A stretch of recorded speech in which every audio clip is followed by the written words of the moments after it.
Paz, família, como vocês estão? Espero que vocês estejam bem. E também espero que essa mensagem venha te abençoar e também abençoar a sua casa e a sua família. Não deixe de nos seguir nas plataformas como YouTube, Spotify e também em nossa rede social, o Instagram. Eu te encorajo, ao final dessa mensagem, a compartilhar com algum amigo ou familiar, para que o Cristo revelado na mensagem seja compartilhado entre as pessoas. E eu oro para que você permaneça no Senhor, em Sua palavra e também na Sua presença. Vamos juntos buscando mais de Deus. João capítulo 5, versículo 1.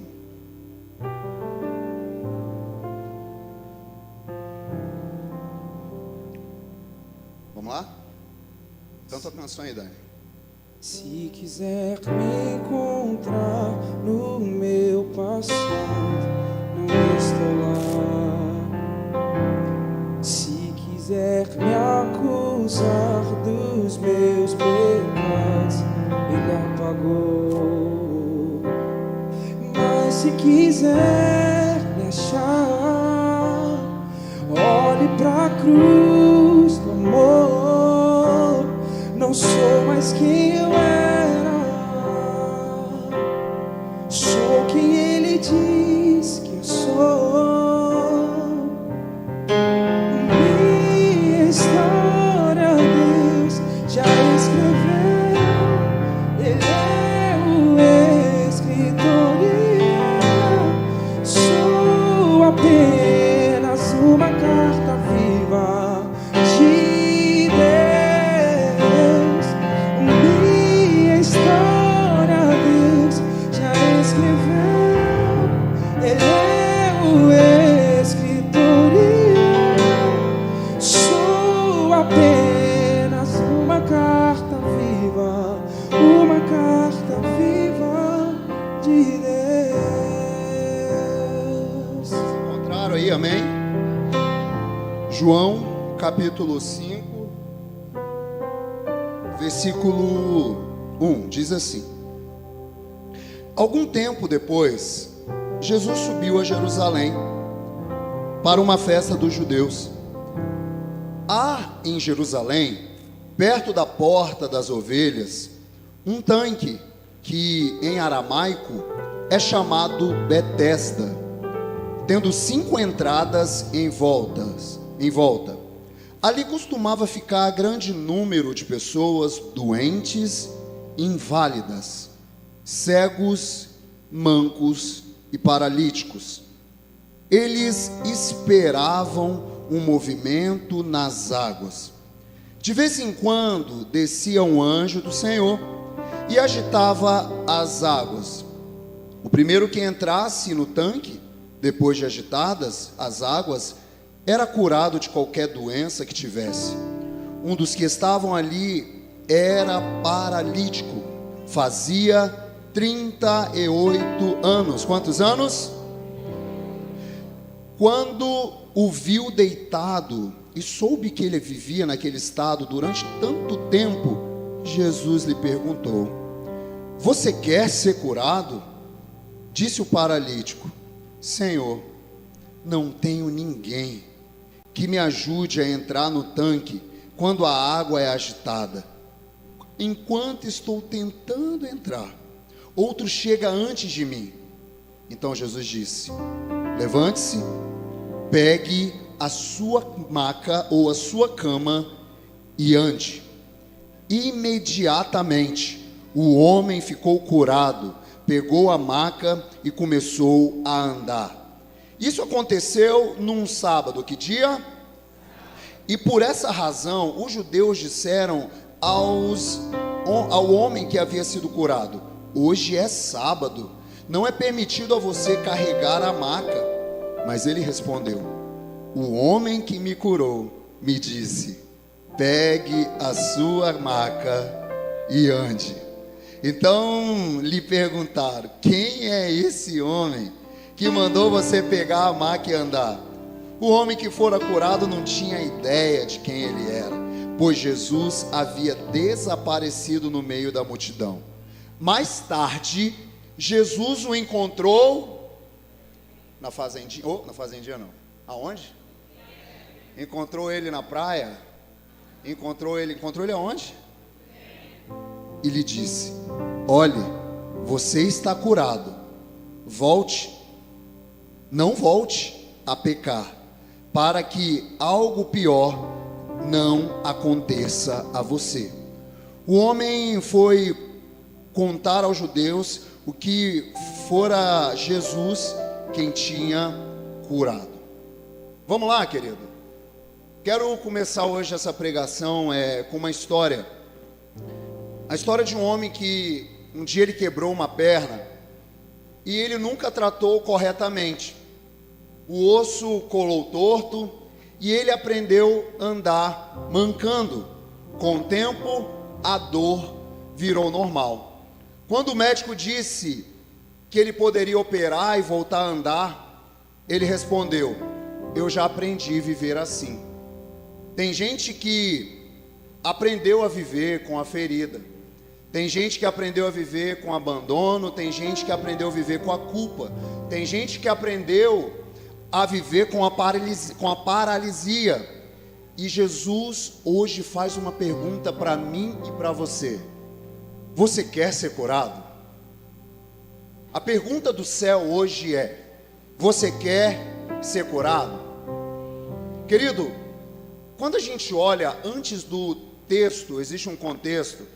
Como eu disse terça-feira nós falamos do primeiro milagre que, descrito em João, é colocado como o primário de 35 milagres que foram escritos.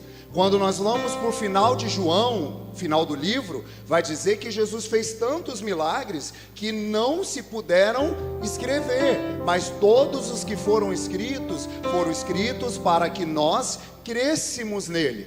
Então, querido, quando nós olhamos, primeiro Jesus num casamento, ele faz o quê? Transforma a água em vinho. O que era tristeza, agora é alegria. Só que o segundo milagre é quando o filho de um oficial está doente e Jesus, de longe, ele fala bem assim: vai, seu filho está curado. E quando o pai chega em casa, na mesma hora que Jesus tinha dito, o filho estava curado. Daí então, nós chegamos nesse terceiro milagre, querido, e a palavra desde João ali capítulo 1 estes sinais se fizeram para que a glória de Deus fosse manifestada. Palavras sinais ali no original grego que foi escrito, fala de um apontamento. Todos os milagres de Cristo apontou para a humanidade que precisava ser restaurada, que precisava ser curada, que precisava ser encontrada e ser salva por Ele. Então, tudo que nós lemos de milagres, e minha vontade é pregar todos esses milagres esses dias em sequência. Só que eu não sei o que Deus quer para os próximos dias, mas a grande verdade é: você quer hoje ser curado? Querido, o texto que nós lemos vai dizer que Jesus, ele estava em Jerusalém e próximo, e um tempo depois, ali existia uma festa. A festa, ela não é descrita. O povo de Israel tinha basicamente 7 festas. Quantas festas? Como eu disse terça-feira, João Batista não gostava de festa, ele era eremita e vivia no deserto. Jesus não, Jesus era alguém de festa, tanto que ele estava indo 7 festas, 4 secundárias e 3 que eram bem fundamentais e primárias, que era Pentecostes, Páscoa e Tabernáculo, ou na ordem, Tabernáculo, Páscoa e Pentecostes, as festas. Alguns vão dizer que essa festa era a festa da Páscoa, estava chegando a Páscoa, porque em João 1,29, João Batista estava falando com os seus discípulos e ele disse: eis o Cordeiro de Deus que tira o pecado do mundo. Então muitos vão crer que essa festa era a festa da Páscoa, mas a Bíblia não diz. Sendo assim, eu creio que o Cordeiro de Deus que tira o pecado do mundo, ele está aqui nessa noite. Sabe o que eu creio? Que Jesus, desde o início, ele está dizendo: querido, eu não vim cobrir pecados. Enquanto o cordeiro antigamente ele cobria pecados, eu vim tirar o pecado do mundo. Eu vim tirar tudo aquilo que te atrapalha, eu vim tirar tudo aquilo que te atrasa. Porque esse homem, ele chega num lugar, dentro dessa festa, chamado Betesda. E Betesda, no original, significa casa de misericórdia, casa de graça, ou dois rios adjacentes, porque historicamente e arqueologicamente foi descrito que tinha dois rios que se juntavam e abasteciam aquele tanque. Então, sendo casa de misericórdia, sendo casa de graça, seja dois tanques, querido, seja a fonte de água, eu creio que a misericórdia de Deus está aqui, eu creio que a graça de Deus está aqui, e eu creio que existe um rio que corre aqui nessa noite, que pode tratar feridas, que pode curar as nossas emoções, que pode nos levar adiante, diante de toda a paralisia que nós muitas das vezes vivemos. Porque esse tanque, querido, me acompanhe no texto, nós vamos fazer um texto expositivo, João capítulo 5, versículo 2. Perto desse tanque existia 5 pátios cobertos, ou 5 portas. Existia o quê? Querido, e todas as vezes que tem uma informação na Bíblia, não está dizendo assim só, tinha ali só para se localizar, não. Aponta também algo. Profeticamente, 5 portas ali representava os 5 primeiros livros da Bíblia, que é Gênesis, Êxodo, Levítico, Números e Deuteronômio. Isso aponta que muitos que viviam em pecados, muitos que viviam mancos, aleijados, eles sempre olhavam as 5 portas. Nós precisamos ir para o tanque de misericórdia. Por isso que quando Deus, ele quer a proximidade do homem pós-pecado, ele vai dar a Torá, ele vai dar os 5 livros ali da lei, para direcionar Israel. Só que o problema é que a lei, ela orienta, mas a lei, ela não cura a alma. A lei, ela pode te orientar, mas a lei, ela não cura a alma. A religião, ela pode ensinar o caminho, mas só a presença é que cura o coração, querido. Aquele homem, talvez, ele estava seguindo um ritual, uma lógica, eu vou para esse lugar, mas não, é só Jesus. Porque, deixa eu te falar uma coisa, quantos anos esse homem estava paralítico? Quando você lê Deuteronômio, capítulo 2, versículo 14, vai dizer que o povo de Israel, por não cumprir os mandamentos descritos nos 5 livros da lei, eles viveram quanto tempo no deserto? 38 anos se passaram desde que partimos pela primeira vez de Cades Barneia, até atravessarmos por fim o ribeiro de Zered. Aquela altura, todos os homens com idade suficiente para ir à guerra tinham. Sabe o que Israel viveu? Além da paralisia, Israel, por não viver o propósito de Deus, 38 anos eles morreram. Só que quando Jesus vem, querido, Jesus não vem para anunciar morte, Jesus vem para anunciar vida. Tem muita gente que, às vezes, o que está escrito em João 3,16? Porque Deus enviou seu Filho, não é isso? Para que todos aqueles que nele crescem não, mas tenha. Então, ele veio para condenar? Não. Querido, quando a gente gosta de João 3,16, mas a gente tem que ler João 3,33 também. Porque João 3,33, põe o versículo, todo aquele que... Não, volta lá, é João 3, é isso mesmo, 33? Ou 23? Sei lá, mas vai dizer que aquele que... Querido, hoje vocês vão me ajudar, tá? Hoje eu acordei muito cedo, eu estou meio bugado. Aí encontra o versículo que vai dizer que aquele que não crê no Filho de Deus, ele já está condenado. Ele já está condenado. Eu não vou lembrar, depois vocês lembram. Tem hora que eu vou falar o nome da rua, vocês têm que procurar o CEP e o número, tá bom? Porque senão vai ficar difícil. Mas entenda uma coisa. Não há condenação que ele crê. Que já está condenado por não crer. Versículo 18. Então, não é Cristo que traz condenação. O mundo já está condenado. Por conta de quê? Pecado. Israel viveu um tempo aonde eles se perderam diante de tudo aquilo que era a direção de Deus. E muitas vezes, querido, na nossa vida nós vamos nos perdendo. Esse homem, você vai falar bem, pastor, por que ele está paralítico? Por que ele está enfermo? Jesus vai dizer lá depois, nós lemos o texto. Jesus encontra ele no templo e diz assim: para de pecar, não volte a pecar, porque se você pecar, vai acontecer coisa pior. Não volte a pecar para que não aconteça coisa pior. Então, a causa da doença dele era o quê?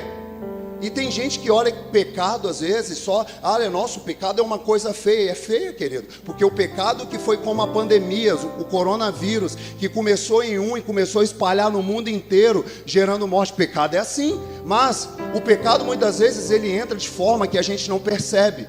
O pecado ele chega de forma muitas vezes que você não espera. Tem quem aqui sofreu talvez com sintomas da Covid, querido, era assim: será que eu peguei Covid? O será era assim, depois comprovado pelas evidências dos sintomas. E esse homem começou a ver sintomas do pecado. Então quantos anos ele ficou? 38 anos. Isso remete a Israel. Israel ficou preso no deserto. Ele ficou preso na sua dor. Quantos aqui, querido, estão presos há anos no mesmo ciclo? Ei, eu te faço essa pergunta: quantos aqui estão presos há anos no mesmo ciclo? Será que essa prisão, hoje, você aceita o convite do céu dizendo assim: você quer ser curado? Ou você prefere viver nela até que você morra? Aí você talvez está dizendo assim: pastor, mas fisicamente eu estou bem. Querido, a morte interior, ela é muito pior do que a morte física. Porque muitos que morrem no Senhor, querido, eles já estão aguardando a manifestação, conforme vai dizer 1 Tessalonicenses capítulo 4, eles já estão, nós seremos arrebatados com ele nas nuvens, mas eles estão aguardando, eles vão primeiro. Então nós que estamos vivos hoje, nós precisamos não lutar contra uma morte física, porque a morte de Adão e Eva começou aqui dentro primeiro, eles morreram dentro, e quando morrem dentro, querido, isso é muito pior, porque isso gera o afastamento da presença. Então, deixa eu te falar uma coisa, o Senhor hoje, Ele quer te livrar de ciclos viciosos que tem te levado a vida inteira para uma vida de escravidão, para uma vida emocional bagunçada, para uma vida que às vezes você fala bem assim: puxa, cara, eu estava indo bem, daqui a pouco você fala, eu estou mal. E por quê? Porque não são ciclos que são fechados, querido.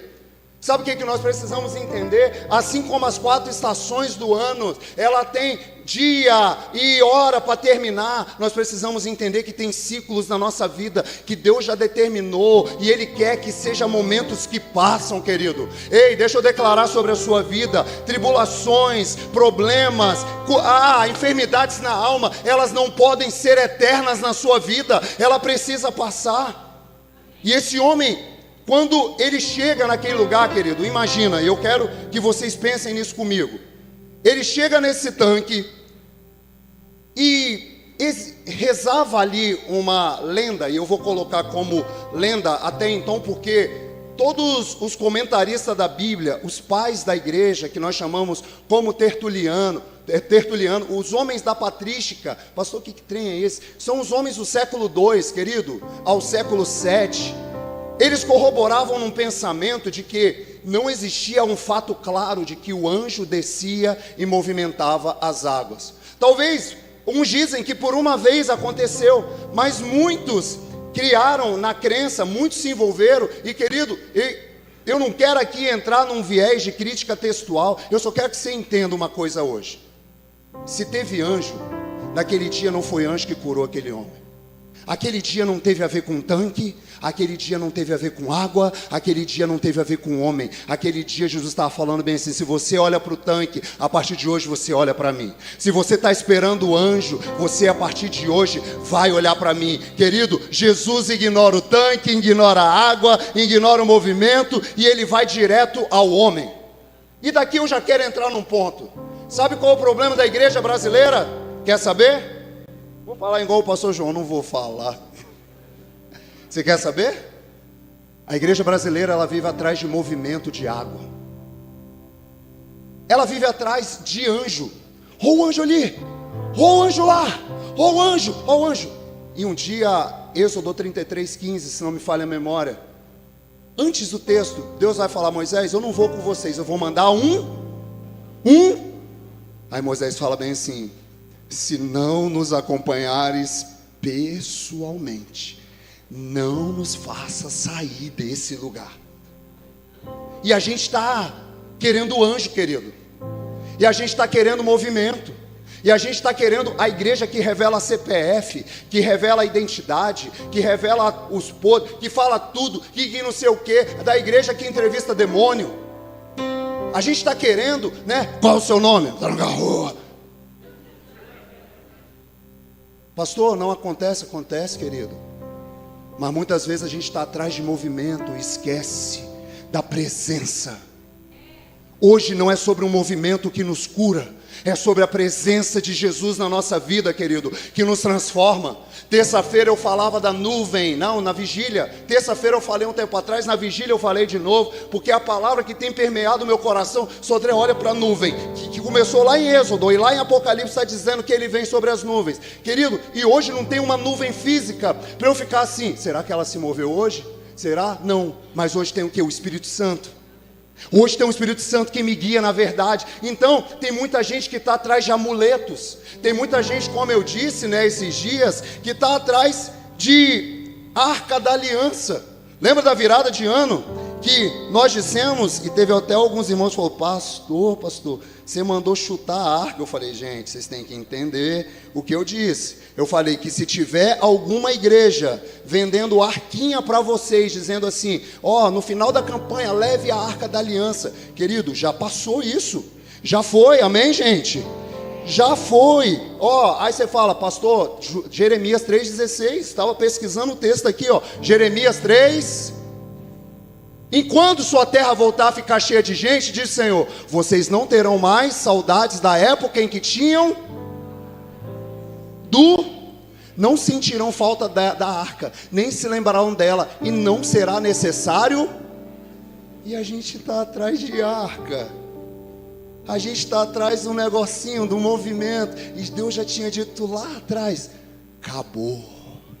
O que hoje vocês estão vendo lá atrás, tem um ano da presença, e nós vamos falar da arca de Deus nesses dias, que simbolizava a presença de Deus no meio do povo. Só que hoje, querido, nós não estamos mais atrás de movimento, nós estamos atrás de avivamento. Movimento passa, avivamento permanece. Movimento, ele te move por um dia, 2, um mês, mas avivamento te leva por uma vida. E avivamento é quando você está morto e ele te restaura, ele te acorda e fala: vamos viver de novo, vamos viver de novo. Eu tenho algo completo para a sua vida. Tem alguém aqui nessa noite, querido?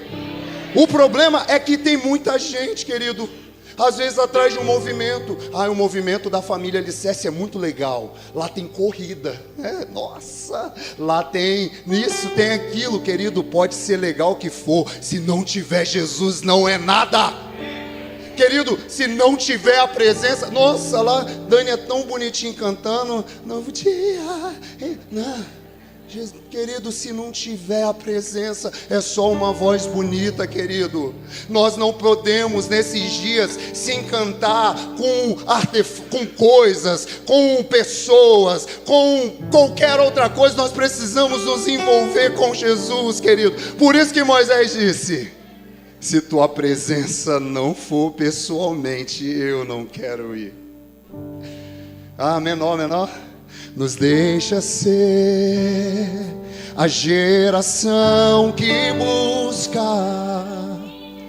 a tua glória, mais que a própria vida. Nos deixa ser a geração, nos deixa ser a geração que busca, a geração que busca a sua glória, sua glória, mais que a própria vida. mais que a própria vida. Diga: sem ti não irei, sem ti não irei, sem ti não irei. Não nos deixe sair da tua presença. Sem ti não irei, Sem ti não irei, sem ti não irei. Não me deixe sair da tua presença. Ô querido, deixa eu te falar uma coisa. O movimento pode até emocionar, mas é só a presença que pode transformar. Eu vou repetir de novo. O movimento ele pode te emocionar, uma canção pode te emocionar, mas é só a presença que pode te transformar. Porque canções vão passar, mas ele é eterno. Acordes vão passar, mas a música celestial ela não tem fim, querido. Eu só quero tua presença. Hoje não vou te pedir nada, só quero levantar a minha voz pra te dizer que a tua graça já me basta. Então aquele dia, aquele homem, imagina aquele homem, ele está olhando para aquele tanque, ele está dizendo: 38 anos que eu estou aqui. E ali não tinha só aquele homem. Sabe o que me impressiona? A Bíblia é clara em dizer que existia cegos, mancos e paralítico.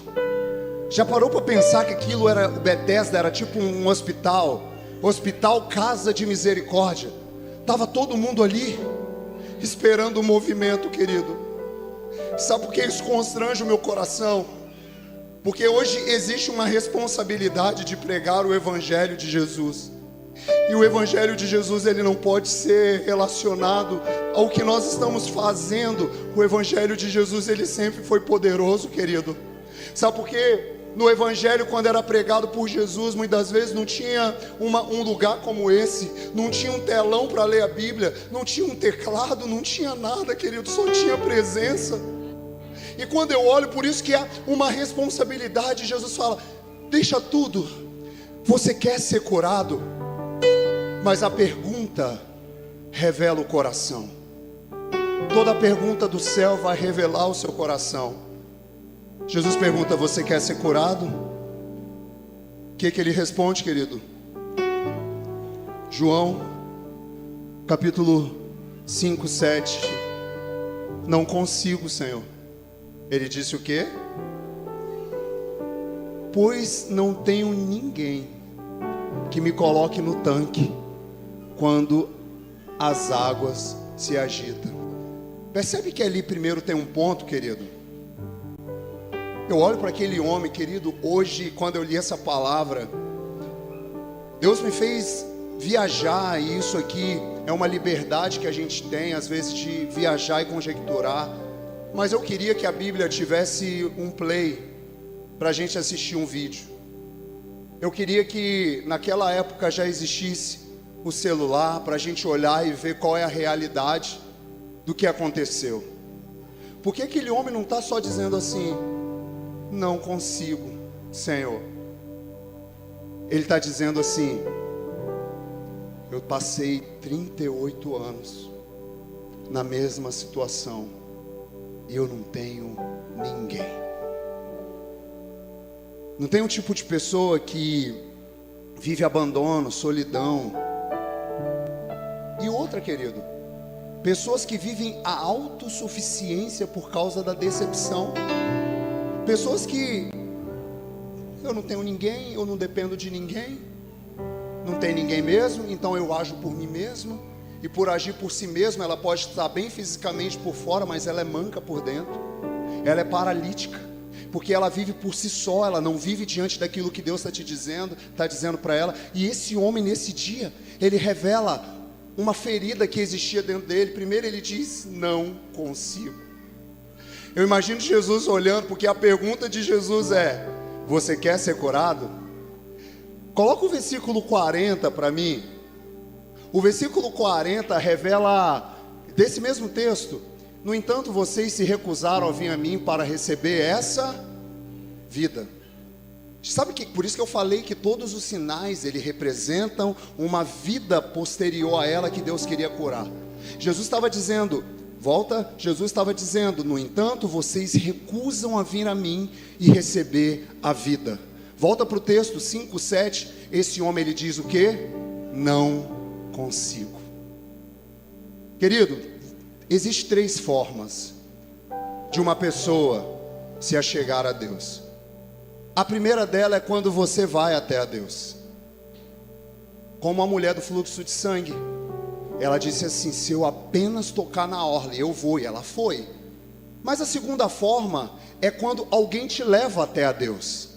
Que é o caso do paralítico, que 4 amigos pegam ele, levam ele, quebra o telhado, tira o telhado, desce ele, e dali acontece a cura. Então, primeiro, você pode ir. Segundo, alguém que pode te levar. Mas a terceira forma de se achegar a Deus é quando o próprio Deus se achega a você.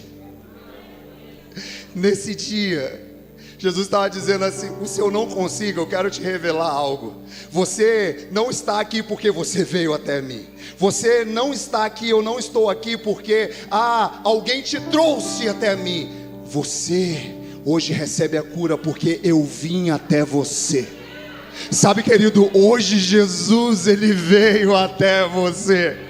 Talvez você fala: não, mas foi meu amigo que me trouxe. Não, mas deixa eu te falar uma coisa: ele veio até o seu encontro nessa noite, querido. Ei, querido, eu quero declarar sobre a sua vida que todo ciclo de abandono, todo ciclo de dor, todo ciclo de ferida, ele é curado pela verdade da voz de Cristo.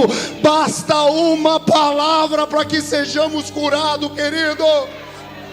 Ei, por isso que Hebreus capítulo 4, versículo 12, Hebreus 4:12 vai dizer: porque a palavra de Deus ela é viva e ela é eficaz, ela é mais afiada do que espada de 2 gumes, ela pode e ela vai fazer o quê? Ela penetra alma e espírito, entre juntas e medula, e ela traz até luz aos pensamentos e às intenções do coração. Esse dia a palavra chegou. Você quer ser curado? Eu não consigo, mas você quer ser curado? Porque a espada de Cristo, querido, quando ela chega, a alma pode gritar, mas o espírito se alinha. O corpo pode dizer: mas está doendo. Ele fala: eu curo. O pensamento pode falar: não dá, o cálculo não bate. Ele está falando: não é sobre o seu cálculo, é sobre o que eu escrevi sobre você. Por isso eu creio numa verdade do Evangelho, querido, sobre nós. E o Senhor quer curar a nossa cegueira. O Senhor quer curar, sabe, todo aquele que é manco. O Senhor quer curar todo aquele que é paralítico. E isso eu falo, querido, da nossa alma, porque muitas das vezes a gente está cego e a gente está dizendo: ninguém me ajuda, né? Eu não tenho nenhum guia aqui, eu não consigo. Muitas vezes a gente está manco, você fala: mas eu não dá, eu não consigo. E nesse ser manco, ser cego, muitas das vezes não foi só o pecado, foi alguém que te feriu. São traumas talvez de família. Querido, quantos traumas eu tive que deixar da minha vida? Quantos traumas você teve que deixar da sua vida? Quantos traumas, quantas palavras talvez você já ouviu sobre você, e palavras que talvez até hoje está definindo o seu caminho. Teve um dia que eu parei e eu falei bem assim: Senhor, eu creio que está escrito em Hebreus 4:12, a tua palavra ela é apta para dividir alma e espírito. Senhor, então coloca minha alma. É aquela canção: aquieta minha alma, faz meu coração ouvir tua voz. Você quer ser curado?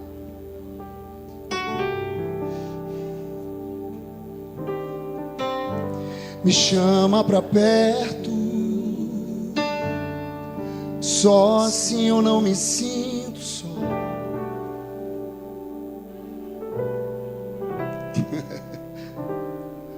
Porque verdade eu descobri. Tudo que eu preciso está em ti. Mas seu coração diz: eu não consigo. Meu coração é teimoso demais para admitir. Sei que depender é como viver perigosamente, mas eu preciso acreditar e confiar no que você me diz. E aquele dia Jesus deu uma ordem para aquele homem. Jesus, volta no texto 5:7, porque a primeira coisa que ele diz é: eu não. Depois ele disse que alguém sempre, não quer entrar na história, eu sou sempre o último, né? Nossa, meu irmão veio mais bonito que eu. Nossa, eu sou sempre o atrasado. Eu sou, querido. Jesus, ele não se move por vitimismo. Jesus se move por corações abertos. Jesus, ele não se move porque eu lembro de uma vez que eu precisava de um carro e a gente vinha para uma igreja aqui de São Pedro e tinha dia que vinha eu e a Patrícia, aí eu vinha com a caixa aqui na mão, a guitarra nas costas e a pedaleira da outra e a Patrícia segurando a sombrinha. E eu ficava bem assim: Senhor, tadinho de nós. Senhor, você não está vendo isso não. Nós estamos precisando. Senhor. Aí Deus olhou e falou bem assim: você não é mendigo, né? Você é filho. E filho não precisa se vitimizar. Filho só precisa dizer assim: Pai, seja feito tua vontade na minha vida. Pai, talvez eu estou com aquele pensamento de alguém sempre chega antes de mim. Poxa, fulano consegue, eu não consigo. Tal. E Deus falou bem assim: cara, se mova na verdade do Evangelho. Toda vez eu falo essa palavra: se mova na verdade do Evangelho. Porque, querido, o Evangelho é uma boa notícia. E quando nós ouvimos a boa notícia de Jesus, nós paramos de dar ouvido às falácias da nossa mente, nós paramos de dar ouvido às farpas do coração. Às vezes tem coração aqui que está cheio de farpas antigas e está gerando um pus emocional dentro de você, e que você muitas vezes, você olha e fala bem assim: mas eu estou assim. Deus está falando assim: deixa eu tirar essa farpa que está aí, meu filho. Deixa eu tirar esse álcool que está inflamado. Para de pensar que alguém chega antes. Querido, nós estamos no tempo certo, no lugar certo. Ei, se você está achando que está atrasado, hoje você está no tempo certo. Hoje você está no lugar certo. E a partir de hoje, Deus, ele pode, sabe fazer o que na sua vida? Te colocar de novo na rota e te dizer assim: só caminha na verdade de quem eu sou. Querido, se eu chamasse várias pessoas, e até mesmo nós aqui da casa, eu poderia dizer de tantas coisas que nós já ouvimos, de tantas coisas que nesse tempo, até como igreja nós passamos. Eu poderia ficar: ai, Senhor, tadinho de nós. E Deus falou bem assim: o que eu tenho para fazer não tem a ver com eu não consigo, não tem a ver porque alguém chega antes de mim, tem a ver com levante-se.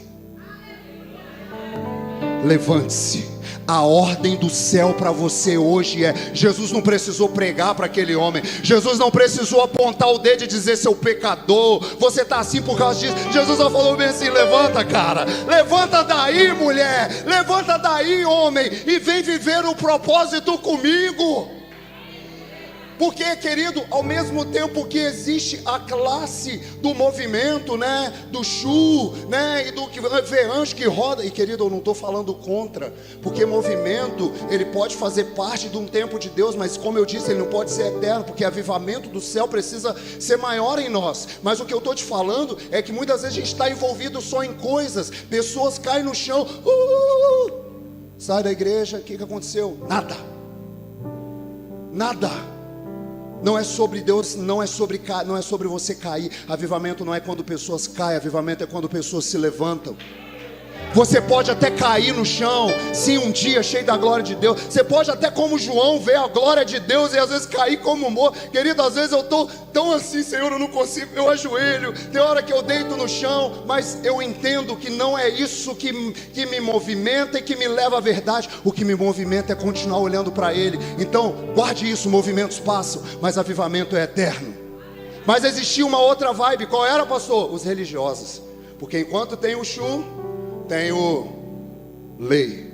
Eu me deparei com aquele mestre escrevendo. Não é?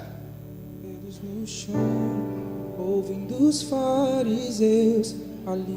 Porque existiam 3 classes: fariseus, escribas e saduceus. Eles eram pessoas que diziam conhecer toda a lei, ser pessoas de caráter correto e libado. Outros que escreviam e não tinham nenhum erro. Outros que protegiam todo o sistema. Mas de uma verdade, querido: a religiosidade, ela mata pessoas. Porque antigamente existia sim uma diretiva de Deus que o Shabat, ele deveria ser respeitado, que era o descanso no sábado. O próprio Jesus descansou. Mas será que Jesus está descansando até hoje? Quando a gente lê o próprio texto, eu acho que é João capítulo 5, versículo 17. Olha o que Jesus vai falar respondendo à religiosidade: meu pai sempre, e eu dizendo, ele está dizendo, meu pai trabalha até hoje. Sabe por quê? Jesus descansou. Mas aí Gênesis 3, Adão e Eva deu trabalho, pecaram. A partir de então, também ele voltou a trabalhar. E muito, porque ele precisava buscar e salvar o que se havia perdido. Por isso que Jesus disse, o meu pai e eu também trabalho até. Mas a religiosidade dizia o quê? Não pode. Um dia em Marcos capítulo 3, versículo 5 em diante, ou antes, Jesus olhou para os que estavam ao seu redor, irado e muito triste pelo coração. Então disse ao homem, estenda a mão, e o homem estendeu a mão e ela foi. Mas se você for olhar o contexto desse texto, que dia era esse dia? Sábado. E Jesus estava na sinagoga, e esses homens estavam diante da lei, esmurrando. E Jesus fala, meu Deus, não se pode fazer o bem no sábado? Não se pode curar no sábado? Por isso que aqui nós vemos que Jesus, querido, ele não estava preocupado com a lei. Ele estava manifestando um tempo de graça. Sabe qual é o problema? O sábado para o judeu foi dado como um presente de descanso. Foi dado o quê? Mas eles fizeram do sábado uma prisão de legalismo e restrições. Eles fizeram do sábado uma prisão de legalismo e restrições. Era um presente, descansa. Mas eles começaram a criticar. Sabe o que os anciões faziam, os mais velhos da igreja? Segundo Talmud, outros livros, vai dizer que eles escreveram 39 trabalhos que não se podiam ser executados no sábado. E um deles, sabe qual era? Carregar cama, carregar maca, carregar um móvel. E esse dia esse homem ele foi curado, querido. E a religião veio em cima desse homem. Quem mandou você fazer isso? Quem mandou você e tal? Aí ele falou, rapaz, eu não conheço o homem. Eu só sei que ele disse assim. Levante-se. Sabe o que acontece com muitos aqui que entregam a vida a Jesus? Ainda você não conhece Jesus. Jesus pode aparecer para você e falar bem assim, levante-se, e sumir. Aí na segunda-feira você fala, meu Deus, o que eu fiz? Eu entreguei minha vida a Jesus. Mas Jesus, eu aprendi que Jesus, lá pela minha avó, Deus, é aquele que castiga quando eu faço mal. Ó, Deus vai te castigar, hein? Jesus vai, ajoelha lá, faz isso, não é isso? Eu aprendi de um Jesus pune, um Jesus isso, um Jesus daquilo. Só que ela muitas vezes não entende que esse Jesus, ele quer encontrar ela de novo. Só que a religião está dizendo assim, quem mandou você fazer isso? Deixa eu te falar uma coisa, querido. Jesus desaparece de forma proposital, porque aquele tempo ainda, eu acredito que Jesus estava gerando o coração daquele homem. Quem é esse homem? Quem é? Ele não sabia quem era esse homem. Por isso que a gente canta, quem é esse que era sem pecado e não me condenou? Louvor, vamos lá? No lugar da morte e vida me ofertou o cordeiro que por mim se entregou e os meus pecados levou. Presta atenção, querido. Mas logo depois Jesus reaparece. E a Bíblia vai falar que, versículo 14, mais tarde Jesus o encontrou aonde? No templo. Sabe qual é o problema? É que a gente muitas vezes quer entregar a nossa vida para Jesus e quer viver fora do templo. Tem gente que fala bem assim: eu não preciso estar na igreja todo domingo, eu não preciso estar na igreja toda terça, eu não preciso e tal. Tem hora que eu sou Cristo em casa. Qual a sua igreja? Cristo em casa, querido. Jesus encontra aquele homem aonde? E ele diz assim: não volte a pecar, porque se você voltar, pode acontecer coisa pior. Querido, e quando eu olho para esse texto de João capítulo 5, eu vejo que, versículo 13, o homem que fora curado não tinha ideia de quem ele era, pois Jesus havia desaparecido no meio da multidão. Mais tarde Jesus encontrou no templo e lhe disse: olhe, você está curado, não volte a pecar, para que algo pior não aconteça. O homem foi contar aos judeus que fora. Só depois que ele foi para o templo, caminhou de novo, que Jesus encontrou ele, que ele conheceu quem ele era. Aí, pastor, eu vou conhecer Jesus só na igreja? Querido, não estou te falando isso. Eu estou te falando que na sua casa você pode viver uma verdade do Evangelho, mas é nesse lugar que tudo é alinhado.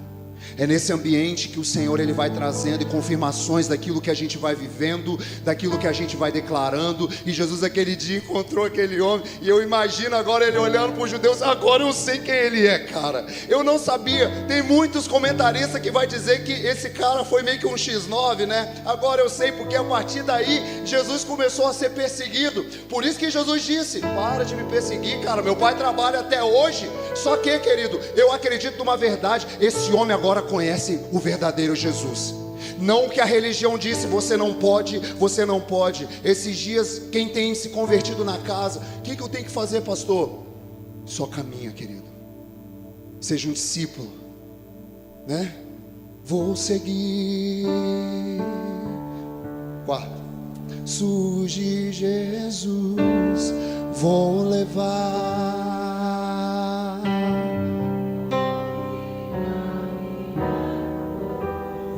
Se ao Shabat não é mais só sobre um sábado, é sobre ele.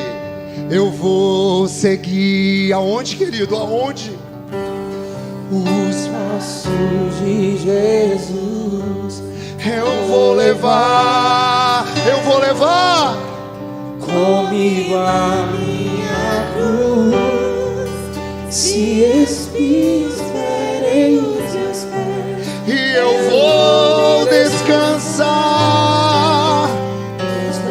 Ô querido, presta atenção no que eu estou te falando. Não é sobre o movimento que fazem, não é sobre o que a religião diz, é sobre o que Jesus está mandando você fazer. E hoje Ele está dizendo para você: você quer ser curado? Ele está dizendo: então levante-se, vá para o templo, caminhe na verdade. Você não precisa caminhar sobre regras, você precisa caminhar naquilo que eu te digo. Você precisa ser guiado pela verdade do Evangelho. Não é sobre o que o pastor está dizendo, é sobre o que a Bíblia está declarando, é sobre a verdade de quem Cristo é. E hoje, querido, Ele está levantando coxos aqui nessa noite.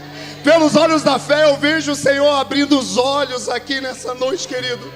Quanto tempo você não se enxergava mais? Por quanto tempo você não ouvia essa verdade entrar dentro de você? É com você mesmo que hoje Ele está dizendo: Ele veio te encontrar. Você já parou para pensar? Eu gosto do pastor Hernandes Dias Lopes, e ele diz algo: sanidade e santidade é diferida simplesmente pela letra T. Porque sanidade e santidade, quando entra, só o T que muda. E ele disse assim: esse homem foi restaurado na sua sanidade e na sua santidade. Porque já viu aquela pessoa: cara, esse cara é um insano, mano. Esse cara é louco, olha a vida que esse cara leva. Ontem eu conversava com alguns amigos e testemunhos ontem, eu até falei com alguns, eu ganhei a minha semana. Que às vezes a gente está aqui pastoreando, querido, e é muita coisa. E quando você ouve testemunho, você fala, meu Deus, o Senhor restaurou a sanidade dessa pessoa. E através da cruz o Senhor está trazendo santidade para esses corações. Oh, querido, o Evangelho ele ainda é completo, querido. O Evangelho de Jesus, ele sara, ele cura a nossa mente. A santidade direciona a vida. A sanidade trata feridas. A santidade trata as decisões. Por isso que Jesus, ele não quer apenas te levantar hoje, ele quer te transformar. Tem alguém aqui nessa noite? Talvez fique de pé, você talvez está aqui e está vivendo preso a traumas, preso a pecados, preso a lembranças que tem te matado, e você fala, eu não consigo, preso a culpa. Talvez você aprendeu a viver com a maca, talvez você já acostumou a carregar ela, na verdade já está por cima dela, mas hoje Jesus está te chamando, não é mais a maca que te carrega, é você que carrega ela. E quem olhar para a sua maca nas suas costas, pode até te criticar, mas você vai dizer, eu conheci Jesus Cristo. Eu conheci aquele que mudou a minha história. Então hoje eu quero definir com vocês, querido, não é sobre o tanque, não é sobre a água, não é sobre homem, é sobre a presença. Não é sobre tanque, eu quero repetir, não é sobre o tanque, não é sobre a água, não é sobre anjos, não são sobre homens, é sobre a presença que chegou a mim e disse, levante-se e ande, levante-se e ande. Oh, querido, enquanto nessa noite nós adoramos o Senhor, você pode se render totalmente a Ele. Se você está aqui nessa noite, Deus está falando, levante-se e ande. Tome uma decisão de uma vez por toda na sua vida. Para de ficar olhando para o passado. Para de ficar olhando para pessoas que não te conhecem e que está dizendo está vendo lá, não tem ninguém para ajudar ele, tadinho. Não, Ele não te olha como tadinho, Ele te olha como um filho nessa noite.